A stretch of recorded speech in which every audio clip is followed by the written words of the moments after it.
Hello, I'm Lois Letchford and I'm reading from my book, Reverse to Memoir, and I'm reading Chapter 1, Disaster. Yesterday I read the first part of Chapter 1, today I'm reading Chapter 1.2. When we arrived at school, we're early. We're early to everything. Nathaniel instantly jumps out of the car. Chris unbuckles Isaac while I help Nicholas as he carefully steps out onto the pavement. His chewed up fingers move straight to his mouth. I take hold of his hand, stopping him from biting his nails.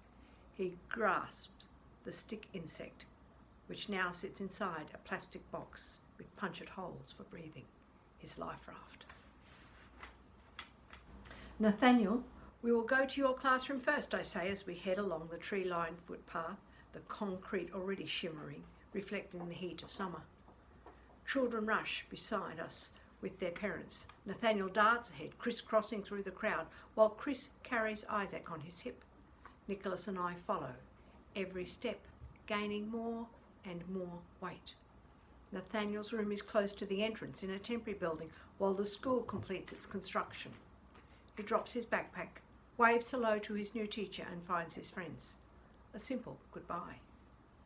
The rest of us trudge up the slope to Nicholas's classroom, a 3-story building designed for first and second grade students.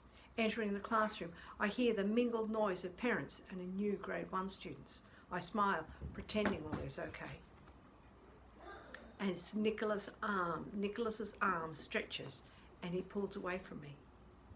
He grabs my hand before quickening to hide in my skirt. Turning, I pat his head, hoping to inspire confidence.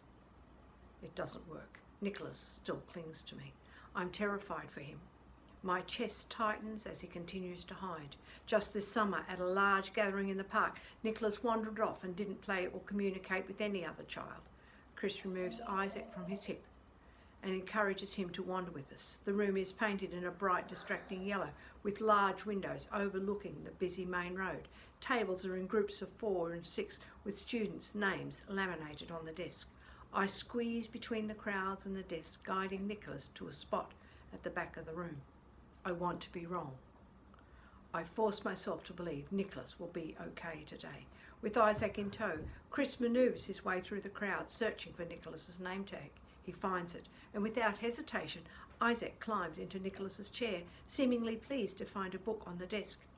He pretends to read as if he is ready to stay. Nicholas, on the other hand, buries his head in the small of my back. I imagine his gold eyebrows knitted in a furrow, squeezing his blue eyes shut tight against the chaos.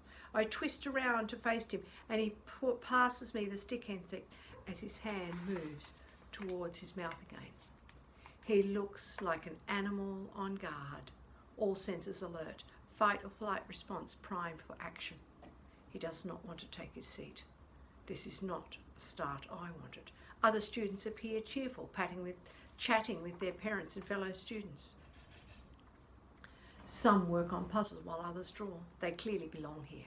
I worry my son doesn't. Chris hunts for a puzzle for Nicholas, which he usually loves. He finds one of a kangaroo with its joey. Nicholas peers at it from around my skirt, but even puzzles don't garner his interest today. Nicholas, Chris says with a full smile, this desk is just for you. Nicholas squints around from behind my skirt, wrapping it firmly around my legs. Seeing his eyes barely moving from the floor to his chair does nothing to quell my fears. Chris picks up Isaac and waits. I take Nicholas's hand and guide him into the chair.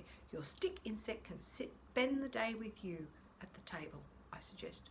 Gradually and deliberately, he leaves my side and slides into the seat.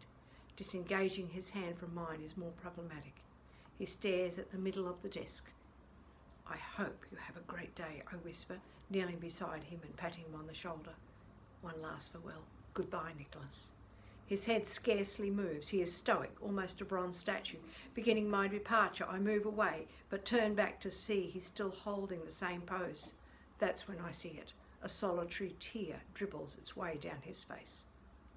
With Nicholas parked on his hip, Chris wraps his free arm around my shoulder and leads me to the door.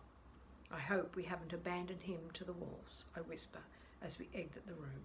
My heart, now lodged at the bottom of my stomach, weighs a ton.